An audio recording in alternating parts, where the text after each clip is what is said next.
Primeira carta aos Coríntios, capítulo 3, versículo de número 10.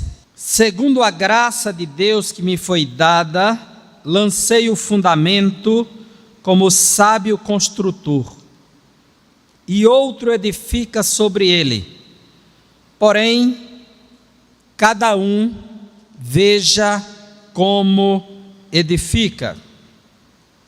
Porque ninguém pode lançar outro fundamento além do que foi posto, o qual é Jesus Cristo.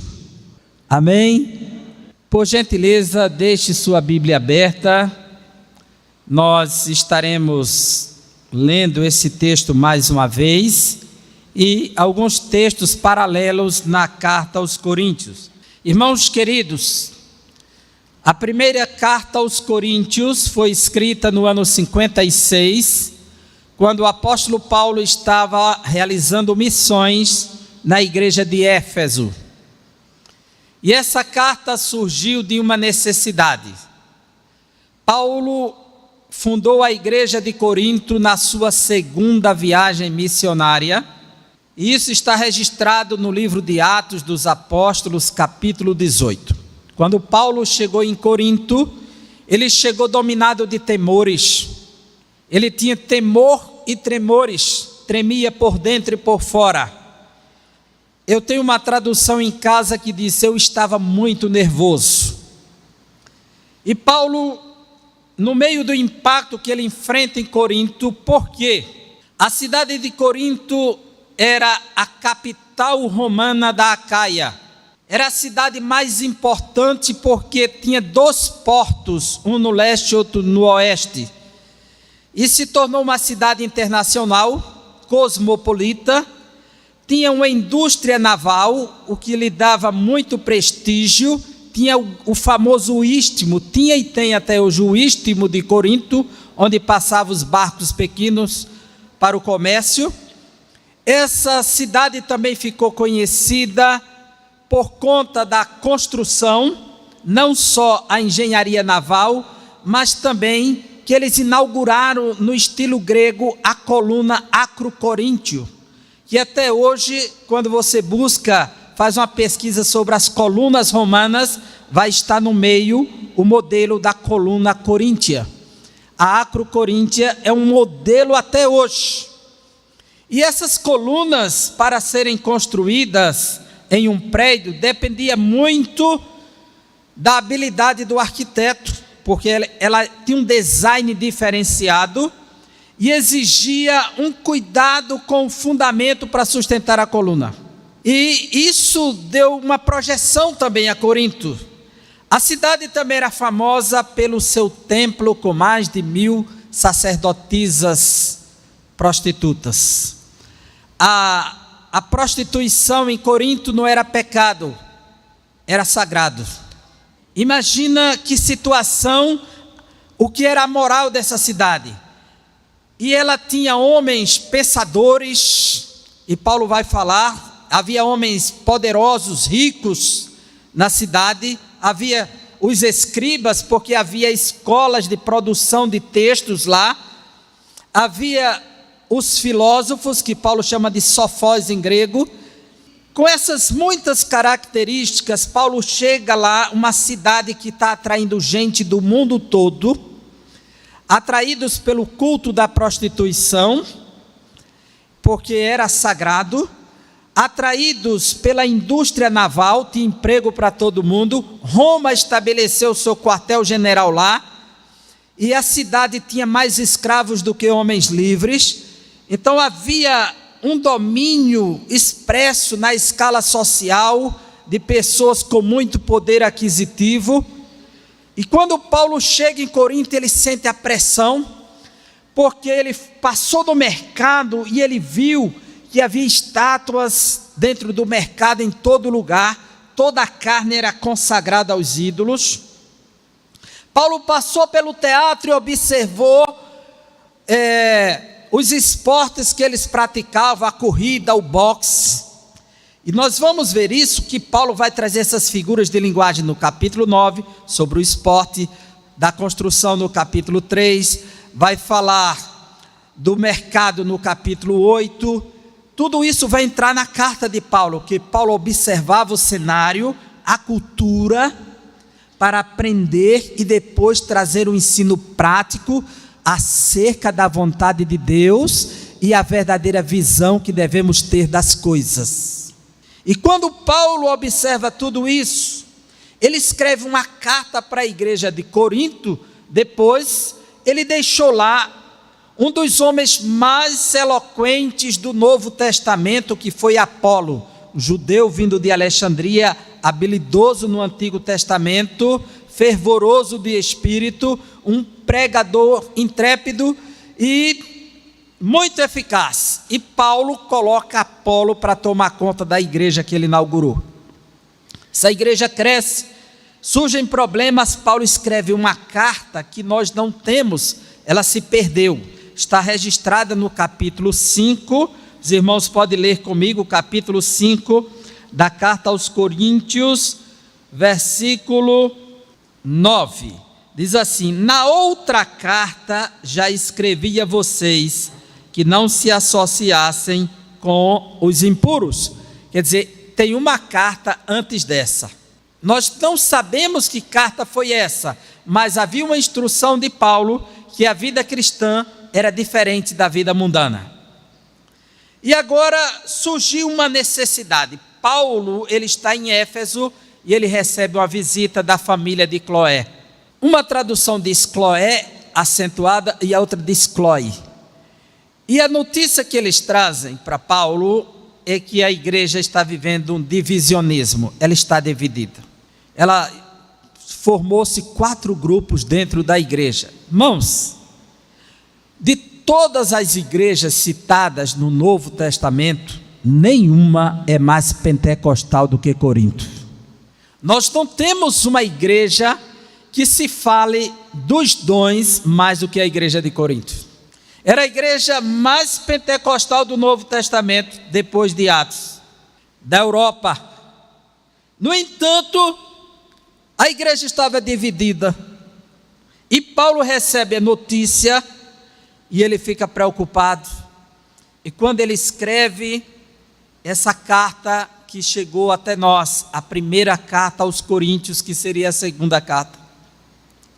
E nessa carta, Paulo, ele vai estabelecer algo que é muito importante para todos nós até hoje, porque a carta, ela tem uma mensagem eternizada. E a reforma protestante, que foi comemorada recentemente, no dia 31 de outubro, ela gerou 5 elementos importantes que são os emblemas da reforma. Quando Lutero identificou que a salvação ela vinha por meio da fé, ele colocou na Bíblia dele em latim uma nota de rodapé: sola fides, somente a fé. Esse sola em latim é um advérbio de exclusão, ou seja, não tem espaço para outra coisa a não ser a fé. Ele exclui qualquer outra possibilidade. Quando Lutero foi para a dieta de Worms, que ele defendeu as escrituras e a consciência livre, então foi definida ali o sola scriptura, somente a escritura como autoridade máxima. Os demais solas foram surgindo através do tempo, e só no século XIX é que foi justificado os 5 solas. Não aconteceu de imediato. E aí surgiu o soli deo gloria, somente a Deus a glória, depois da teologia reformada defender a glória de Deus em todas as coisas. E foi defendido solos Cristo, somente Cristo, o sola gratia, somente a graça que nos salva, não merecemos. E eu quero falar nesta noite de um fundamento que está estabelecido por Paulo nesse capítulo 3. E eu gostaria que a igreja dissesse comigo: solos, fundamento. Solos, fundamento. Somente um fundamento. Que é Paulo que diz. E eu quero falar desses solos fundamentos, somente um fundamento. Não tem espaço para outro. E porque Paulo, ele faz esta expressão aqui no capítulo 3, versículo 10. Irmãos queridos, no capítulo 3, versículo 10, Paulo diz: segundo a graça de Deus que me foi dada. Ele diz que a graça é um presente de Deus para ele, como é para nós. Me foi dada, lancei o fundamento como sábio construtor. Quando Paulo escreve isso aos Coríntios, fica claro, fica notório o que ele está querendo dizer. Porque a palavra construtor aqui é diferente da palavra que está lá em Mateus capítulo 7, dos dois construtores.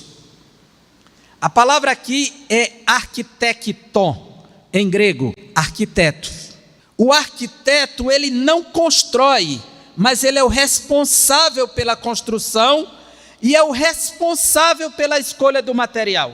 E Paulo, ele diz aqui, como o sábio sofós arquitecton, o arquiteto, aquele que é responsável pela construção, pela escolha do material.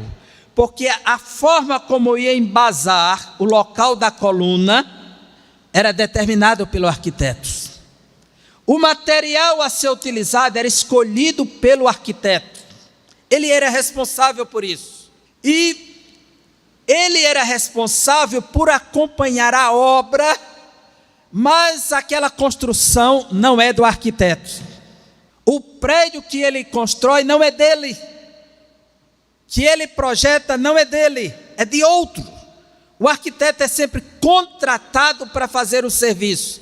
E Paulo, ele diz: me foi dada a graça, eu lancei o fundamento como sábio construtor ou arquiteto em grego.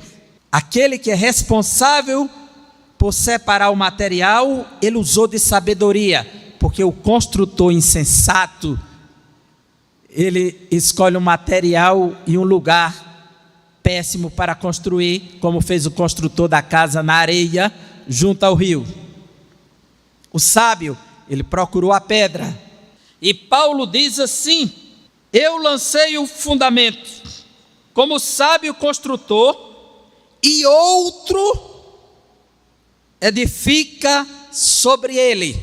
Eu coloco a base, eu preparo tudo, mas é outro que constrói. Paulo, ele não diz: eu coloco o fundamento e eu construo, é tudo comigo. Não, tem trabalho para todo mundo, tem espaço para todo mundo, cada um cumpre o seu papel no seu lugar. O meu papel é de arquiteto, o construtor aqui é o arquiteto. E ele diz assim: porém, cada um veja como edifica. Agora, na hora de construir, veja como edifica. O arquiteto de orientação colocou a base e outro vai construir e espera que ele estabeleça as coisas no lugar certo. E Paulo diz no versículo 11: porque ninguém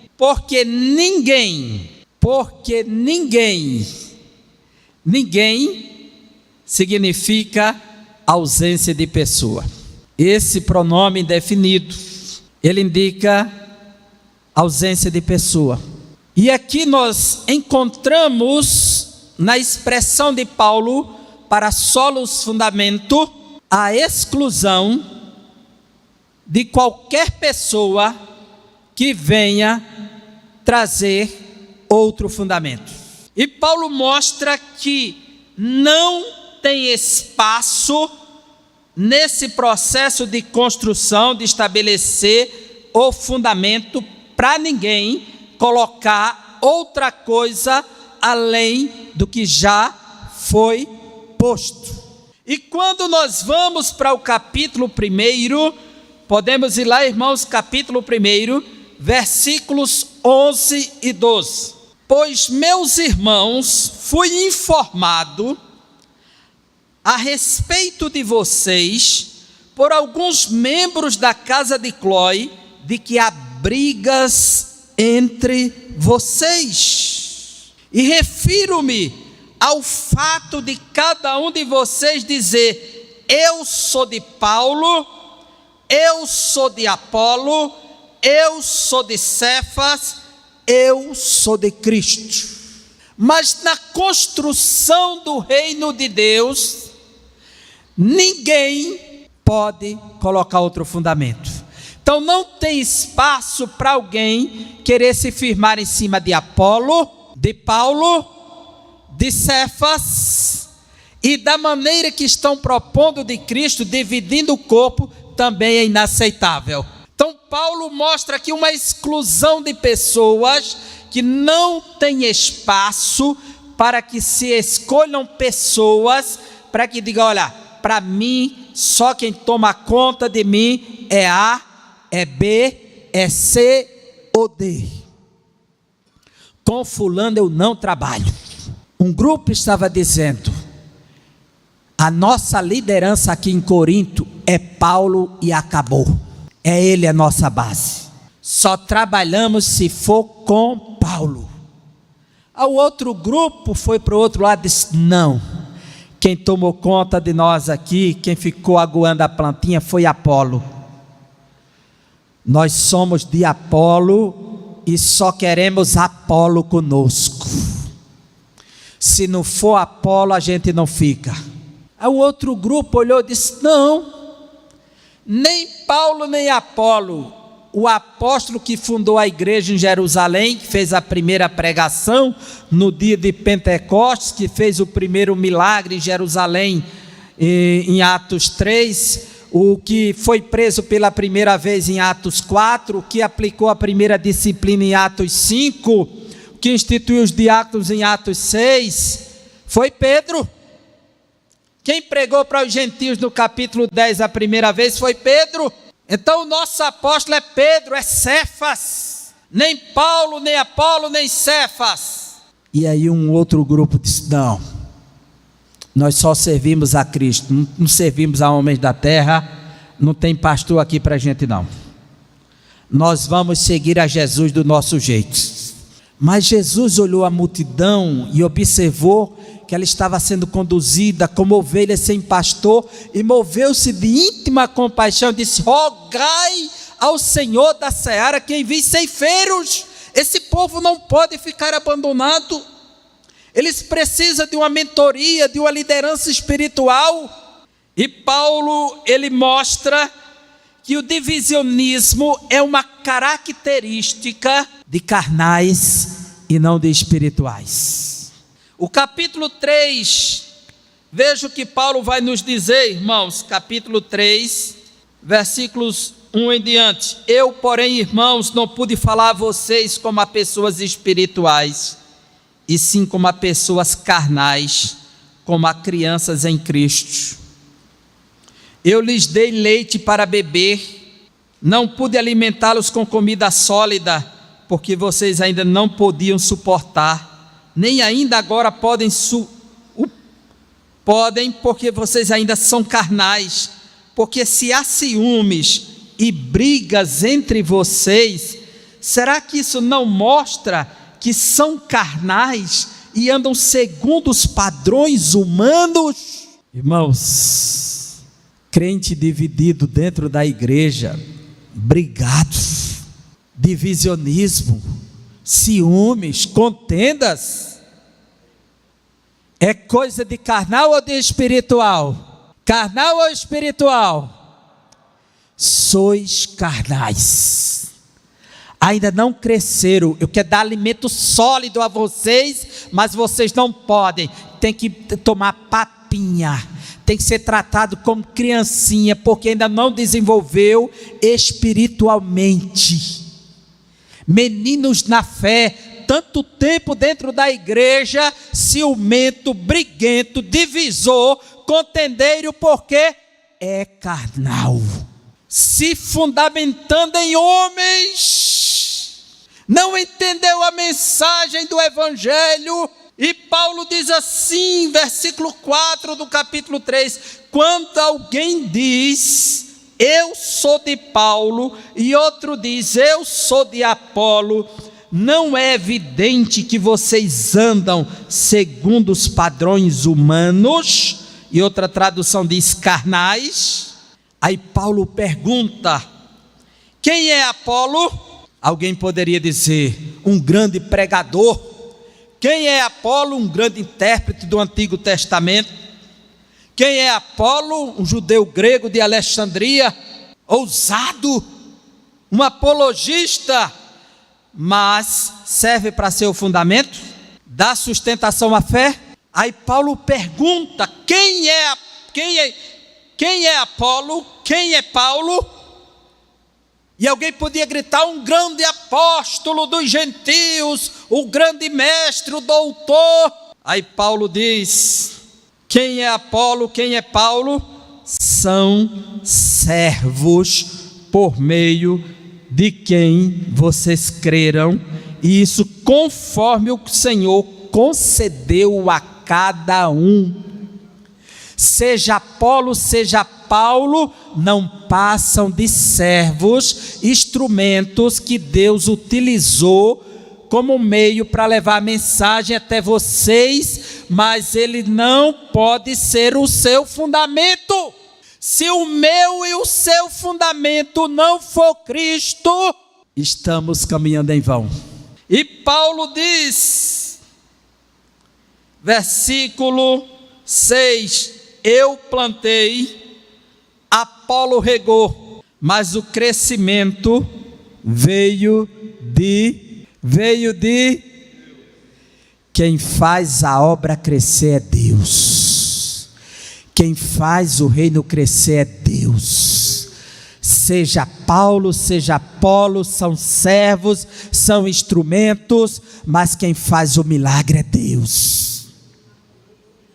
Irmão, peguei essa congregação só o cavaco, peguei a congregação deserto, ó como está. E o outro pode dizer assim, deixei cheia, como se fosse ele, deixei aquele trabalho daquele jeito, olha como está, como se fosse ele. Quem faz crescer é Deus, quem faz crescer é Deus, ninguém pode se gloriar de nada. Se tem que se gloriar em alguma coisa, é na nossa fraqueza e em conhecer o Senhor. Mas quem está operando é Deus. E Paulo, ele desmancha aqui qualquer idolatria à sua pessoa. E ele diz ainda, versículo 22 do capítulo 3. Observe, irmãos. Seja Paulo, seja Apolo, seja Cefas, seja o mundo, seja a vida, seja a morte, sejam as coisas presentes, sejam as futuras, tudo é de vocês, e vocês são de Cristo, e Cristo é de Deus. Então se apega no fundamento que é Cristo Jesus. Então Paulo, ele mostra porque ninguém, exclusão de pessoas, nessa construção que Paulo está fazendo, ele não disse, olha, eu vou juntar, esse pedaço é de Apolo, esse é de Cefas, não, o sábio arquiteto faz a escolha certa. Aí ele diz ainda, capítulo 3, versículo 10, 11, pode lançar, esse ninguém pode lançar, que significa exclusão de poder. Ninguém é exclusão de pessoas. A ação de efetivar o poder, ninguém pode lançar. Olha o que Paulo diz no capítulo 1 da carta aos Coríntios 19 e 20. Pois está escrito, Deus diz, destruirei a sabedoria dos sábios e aniquilarei a inteligência dos inteligentes. Onde está o sábio? Onde está o escriba? Onde está o questionador deste mundo? Não é fato que Deus tornou louca a sabedoria deste mundo? Aonde está o poder dos homens? No conhecimento? Na riqueza? Deus aniquila tudo para saber que o poder pertence exclusivamente a Ele. Deus fala e 2 vezes nós ouvimos: o poder pertence a Deus. Ninguém pode colocar, você não tem o poder de fazer por conta própria essa construção, porque Deus já começa aniquilando o ser humano para que ele não fique orgulhoso, presunçoso, ufane-se. Foi minha capacidade, fui eu, paguei o preço. E tem gente que diz: Deus fez porque eu paguei o preço. Ou seja, Ele pagou o serviço que eu fiz, porque Ele fez que eu paguei o preço, pago o preço. Ele confia em si mesmo. O que acontece, irmãos, é misericórdia de Deus conosco, é graça, é bondade. E Paulo diz ainda, versículo 25 a 29 do capítulo 1, acompanhe comigo, 1 Coríntios 25 a 29, porque a loucura de Deus é mais sábia do que a sabedoria humana. A loucura de Deus é mais sábia do que a sabedoria humana. Imagina aí, o louco não tem direito a nada, não tem direito a votar, não tem direito a assinar documento, não tem o direito a ser testemunha no tribunal. Louco não, se descobrir que é louco não pode, não vale. Ninguém confia no testemunho, na fala do louco, mas a loucura de Deus é maior do que a sabedoria dos homens. E Paulo continua e diz: e a fraqueza de Deus. Ele está usando aqui, irmão, de forma hiperbólica, isso aqui é um exagero de linguagem, porque Deus não é louco nem fraco, mas Paulo está contrariando aqueles que pensavam que era, que tinha e que fazia dentro da igreja de Corinto e se firmava nos homens. Então Paulo diz: a fraqueza de Deus é mais forte do que a força humana. Os filisteus raptaram a arca de Deus e levaram até o templo de Dagon, a divindade principal dos filisteus. Dagon, que vem de Dag em hebraico, Dag é peixe, é um deus peixe. Os filisteus são os povos do mar, então eles veneravam o deus peixe. E colocou diante da estátua de Dagon: isso aqui, Dagon, que você venceu o Deus dos hebreus, está aqui a arca dele. E o que simboliza o controle do poder é a cabeça. Todo líder, todo governo diz: é o cabeça do país, é o cabeça do estado, é o cabeça da casa. Então eles entregaram ao governo de Dagon, foram embora. No dia seguinte, quando abriram o santuário para trazer a oferenda, Dagon estava sem cabeça, porque quem manda é Deus, quem tem poder é Deus, quem controla tudo é Deus. E ele cortou logo a cabeça de Dagon para dizer: quem comanda aqui sou eu, o poder é meu, não é de ninguém. Eles insistiram, restauraram Dagon, e Deus disse: agora eu vou quebrar todo. Durante a noite Deus derrubou Dagon por completo, para saber que o poder pertence a Deus. E Paulo diz, irmãos, continuando a leitura no 26, considerem a vocação de vocês, não foram chamados muitos sábios segundo a carne.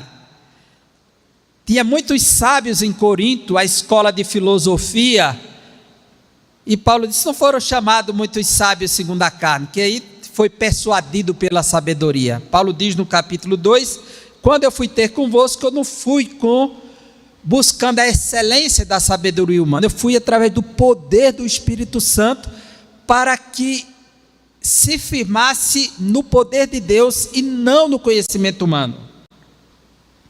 Não foram chamados muitos sábios segundo a carne, nem muitos poderosos, nem muitos de nobre nascimento. Eles não foram chamados por conta da riqueza, não. Pelo contrário, Deus escolheu as coisas loucas do mundo para envergonhar os sábios. Havia em Corinto pessoas que ninguém dava o crédito, pessoas que eram conhecidas como ladrão, pessoas que eram conhecidas como efeminados. E Paulo vai dizer no capítulo 6, é o que tem sido muitos ladrões, beberrões, efeminados. Deus pega essa classe tratada como desprezível, hostil à sociedade, que estava na margem, totalmente excluída, que ninguém acreditava na sua restauração, e investe neles, porque Deus é especialista em pegar o que não presta e transformar em algo que presta. E Paulo diz, pelo contrário, Deus escolheu as coisas loucas do mundo para envergonhar os sábios, e escolheu as coisas fracas do mundo para envergonhar as fortes. Deus escolheu as coisas humildes do mundo e as desprezadas, aquelas que não são, para reduzir a nada as que são, a fim de que ninguém se glorie na presença de Deus. Para que ninguém diga, eu mereço, eu fiz, eu posso, eu tenho, eu faço. Só Deus é quem faz, só Deus é quem pode, só Deus é quem tem, só Deus é quem realiza, só Deus é quem liberta. Ninguém se glorie na presença de Deus. Está excluída toda a força humana. Eu não estou aqui por algum mérito, alguma força. Estou aqui por misericórdia e graça da parte de Deus. E Paulo, ele diz no capítulo 2, vamos lá, versículo 12. E nós não temos recebido o Espírito do mundo, e sim o Espírito que vem de Deus, para que conheçamos o que por Deus nos foi dado gratuitamente. Quem é nascido de novo tem o Espírito Santo para entender que o que tem veio de Deus gratuitamente. Não veio por mérito, por qualidades. Aqui não funciona a especialização, doutorado, mestrado. Que funciona é graça e misericórdia e bondade de Deus. Ele nos dá o Espírito para entender que Ele nos deu tudo gratuitamente. Ou seja, não compramos nada, não pagamos nada. Capítulo 3, versículo 11. Continuando. Paulo diz, porque ninguém pode lançar outro fundamento. Se já tem um fundamento estabelecido, então está excluída a possibilidade de qualquer camada aqui. Não pode colocar outro fundamento em cima. A exclusão de qualquer camada. Esse fundamento é tão completo que ele não depende de nada e em nada de ninguém e de alguma coisa. Não pode pôr outro fundamento, exclusão de camada. Não precisa, nem abaixo, nem em cima, nem de lado. Ele é completo. Suficiente. Veja capítulo 2, versículo 2. Porque decidi nada saber entre vocês, a não ser Jesus Cristo e este crucificado. Paulo, ele é enfático ao dizer que ele não tem outra coisa para tratar, outra base para estabelecer, a não ser o Cristo crucificado, que foi o que ele levou para os coríntios. Essa é a base de Paulo, o fundamento, o Cristo crucificado. no capítulo 3, ele diz que lançou um fundamento no versículo 10, como um sábio construtor, para que outro edifique em cima o prédio, mas o fundamento é único. Então não tem brecha aqui para qualquer camada. E ele diz, continuando o capítulo 3, versículo 11, porque ninguém pode lançar outro fundamento além do que foi posto. O arquiteto era responsável por delimitar, planejar o prédio e o espaço ser bem dividido. O arquiteto divide todo o espaço. Ele teve que fazer o projeto desse púlpito, o tamanho dele, o tamanho da rampa, o tamanho da escadaria, o tamanho da nave do templo, o tamanho, a altura de cada coluna. Se alguém chegasse, pastor, coloque outra coluna aqui. Não posso, porque o arquiteto projetou assim. Não dá para adicionar outro elemento. Então Paulo está dizendo, além do que foi posto, há uma exclusão de espaço. O espaço já está contado, o espaço já está delimitado, não tem espaço para outra coisa. Além do que foi posto, já preencheu, não cabe mais outro. Exclusão de espaço. E quando Paulo mostra essa exclusão de espaço, ele vai nos dizer no capítulo 3, versículo 6. Eu plantei, Apolo regou, mas o crescimento veio de Deus. Não tem espaço para outro, a não ser Deus que faz crescer. E ele diz assim, veja só, o versículo 7, de modo que nem o que planta é alguma coisa. Irmão, ele é muito importante, ele é um missionário, ele merece toda a honra, todo o respeito, ele é um líder, é claro, mas veja em relação ao fundamento, o que Paulo vai dizer, não é Givanildo, que alguém se ofender com Givanildo, pode ficar chateado comigo, mas com Paulo você não pode se chatear. Veja o que diz, o 7, Paulo diz assim, de modo que nem o que planta é alguma coisa, mas não foi Paulo que plantou em Corinto? Não foi Paulo que enfrentou as feras? Jesus apareceu para ele de noite, ele estava tremendo, e disse, Paulo, não temas, tem muita gente nessa cidade. Isso eu disse a ele lá em Corinto. Paulo queria deixar Corinto, que a pressão era grande, e Jesus apareceu para ele e disse, não temas, tenho muita gente nesta cidade. E depois Paulo olha para dentro de si, depois de todo o trabalho, o meu esforço, minha batalha, minha guerra.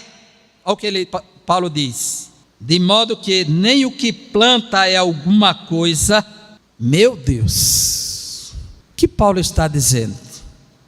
Eu tenho uma tradução que diz, nem o que planta tem alguma importância, nem o que rega, mas Deus que dá o crescimento. O espaço aqui é para quem, irmãos? A glória é de quem? A honra é de quem? Depois de fazer tudo, está aqui, Senhor, todo o meu serviço. Senhor, tomei conta do seminário, me dediquei por cada turma, ensinei, batalhei, fiquei à noite acordado, corrigindo o trabalho, fazendo provas. O Senhor sabe quantas vezes eu me estressei, quantas vezes eu chorei, quantas vezes batalhei. E Ele vai olhar para mim e dizer assim, você só fez isso, você é um servo inútil. Se considere um servo inútil, que você só fez isso. O meu filho morreu por você na cruz. Nem o que planta, nem o que rega é alguma coisa.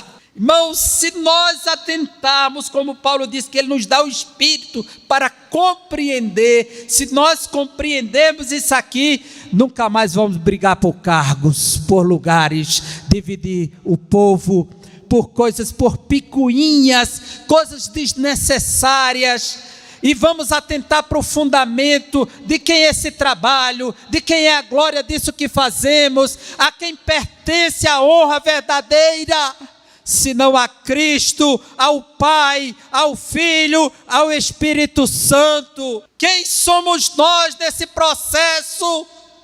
Paulo podia muito bem exigir e definir-se aqui pelo seu currículo, mas olha para si e sabe que tudo o que aconteceu foi obra e graça da parte de Deus. Ele que era um perseguidor da igreja, e ele diz: não é coisa nenhuma. Hoje, que se vê é a ostentação de algumas lideranças, carros, relógios, padrão de vida elevada, a ostentação, o grito sobre a liderança, é ameaçando o povo em público, saindo na internet, o seu poder imposto, o abuso de poder, a glória humana, a presunção, e dá o grito no microfone, é o dono de tudo. E Paulo diz: nem o que planta é alguma coisa, nem o que rega, mas Deus que dá o crescimento. E pega e se apropria do rebanho de Deus como se fosse seu, começa a explorar a lã da ovelha. Que Deus tenha misericórdia de nós, para que tenhamos essa percepção paulina. Paulo, ele diz, versículos 18 a 21 do capítulo 3, que ninguém, capítulo 3, 18 a 21, que ninguém engane a si mesmo, que ninguém engane a si mesmo. Pessoas que têm um referencial de si muito elevado. A autoestima é importante, mas superestimar-se é um perigo. Que ninguém engane a si mesmo. Se algum de vocês pensa que é sábio neste mundo, faça-se louco para se tornar sábio, porque a sabedoria deste mundo é loucura diante de Deus.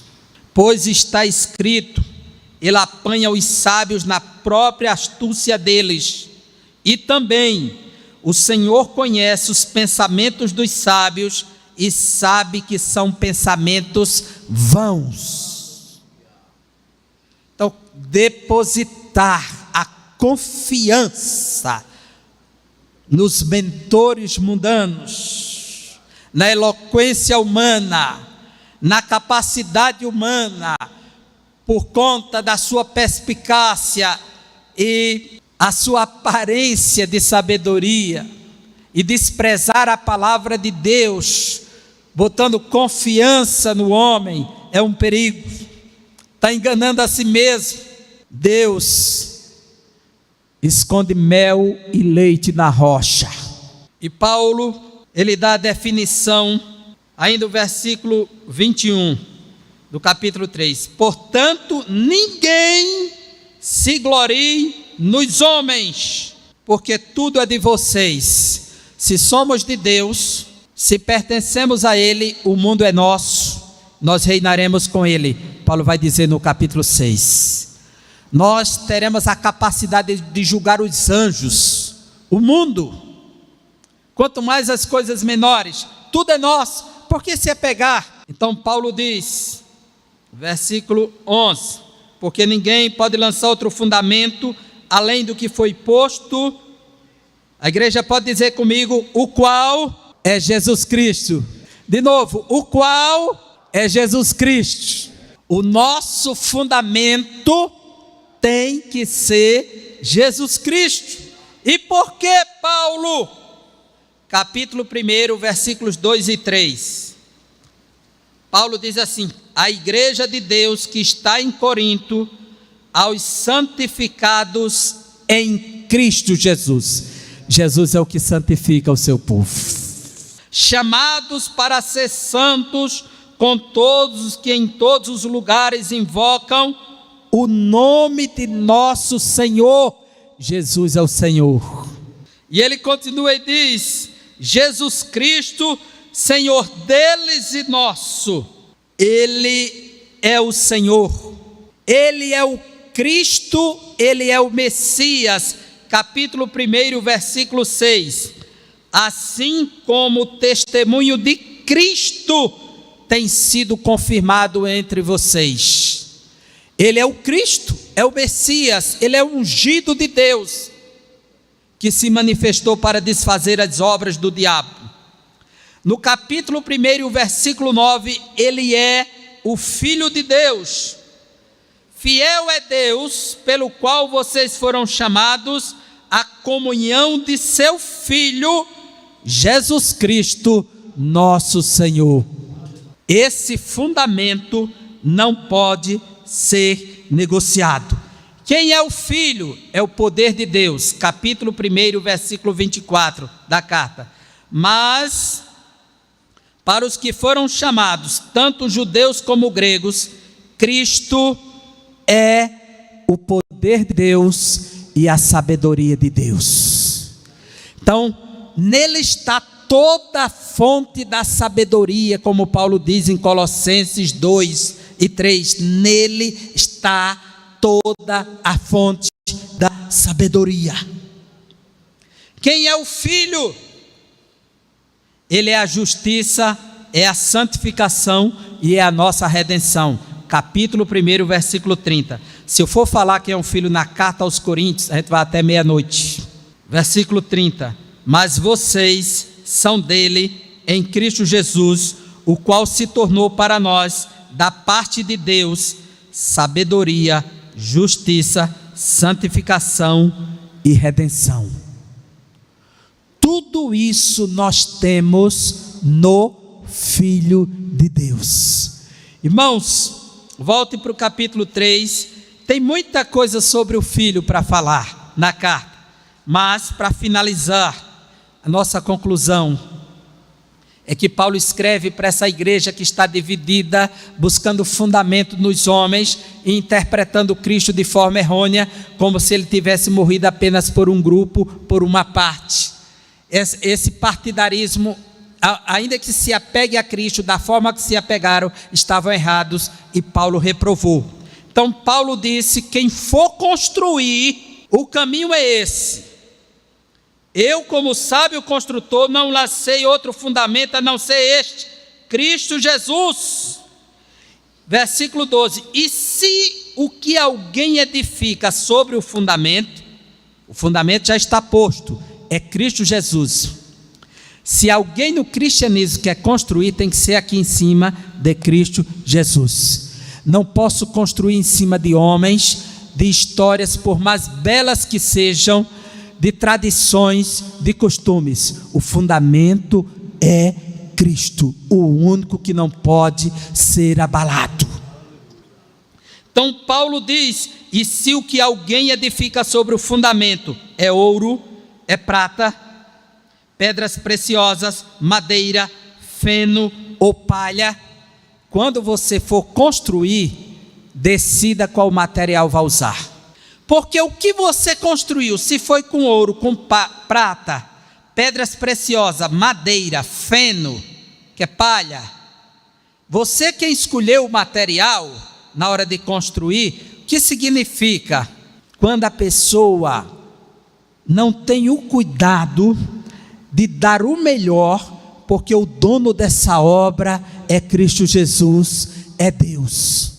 Aí Paulo diz assim, irmãos, versículo 13: a obra de cada um se tornará manifesta, pois o dia, esse dia D maiúsculo, que é o dia do grande encontro, pois o dia a demonstrará, porque será revelada pelo fogo, e o fogo provará qual é a obra de cada um. Se eu construir pensando na minha glória, em ser reconhecido, em galgar posição, em ser honrado pelos homens, então eu fiz a escolha do material. Mas se eu decidir cantar, pregar, ensinar, maestrar, tocar, dar o meu melhor, focando na glória de Cristo, no poder de Deus, na majestade dEle, honrando a Ele, naquele dia vai ser provada a minha obra. O fogo vai pegar, vai passar pelo ouro e ele vai brilhar mais ainda, vai passar pela prata, vai pegar a madeira e queimar, vai pegar a fena, a palha vai queimar, vai devorar tudo, vai virar cinza. Aí Paulo diz assim: o fogo vai revelar qual foi a obra. Se aquilo, versículo 14, que alguém edificou sobre o fundamento permanecer, esse receberá a recompensa. A recompensa é se permanecer o material que eu usei para construir. O material. Tem gente que está clamando para sair do lugar, desesperado, sentindo um peso, como se para ele fosse um castigo, uma prisão. Se a sua vida é conduzida por Deus, pelo Espírito de Deus, glorifica onde Deus te colocou, dá o teu melhor, que Deus te dará a recompensa no tempo certo. A obra de cada um será provada pelo fogo. E Paulo completa e diz assim: se a obra de alguém se queimar, porque era palha, porque era feno, trabalhou tanto tempo, quando o fogo de Deus chegou, passou, queimou, esse sofrerá dano. O dano dele é não receber galardão, porém ele mesmo será salvo, mas como que? Através do fogo. Ele será salvo como alguém que escapou de um incêndio. O prédio pegou fogo, saiu queimando tudo, ele saiu correndo de dentro e escapou. Foi salvo, mas não terá recompensa, porque decidiu construir com material pobre, fraco, desprezível, porque não tinha prazer naquela construção, não observou quem era o dono que pediu a construção, não observou o fundamento que estava para ele construir em cima e tratou de todo jeito. Ele não vai perder a salvação, mas vai sofrer dano no dia da recompensa. Você vai escapar como alguém que vai sair todo malhado do fogo. Deus vai provar as minhas obras, as tuas obras.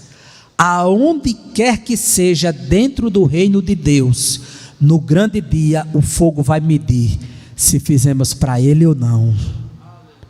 O que foi feito, para quem? Se de fato nós adicionamos outro elemento onde não cabia, se colocamos pessoas que não devia, se tentamos encaixar num espaço que não tinha, outra coisa além daquilo que já foi posto, que possamos sair daqui conscientes que só existe um fundamento, não tem espaço para ninguém, nem para nada, além do que já foi posto, e aquilo que formos fazer no reino de Deus, façamos o melhor, porque a nossa recompensa virá dele e não dos homens. Que Deus nos abençoe.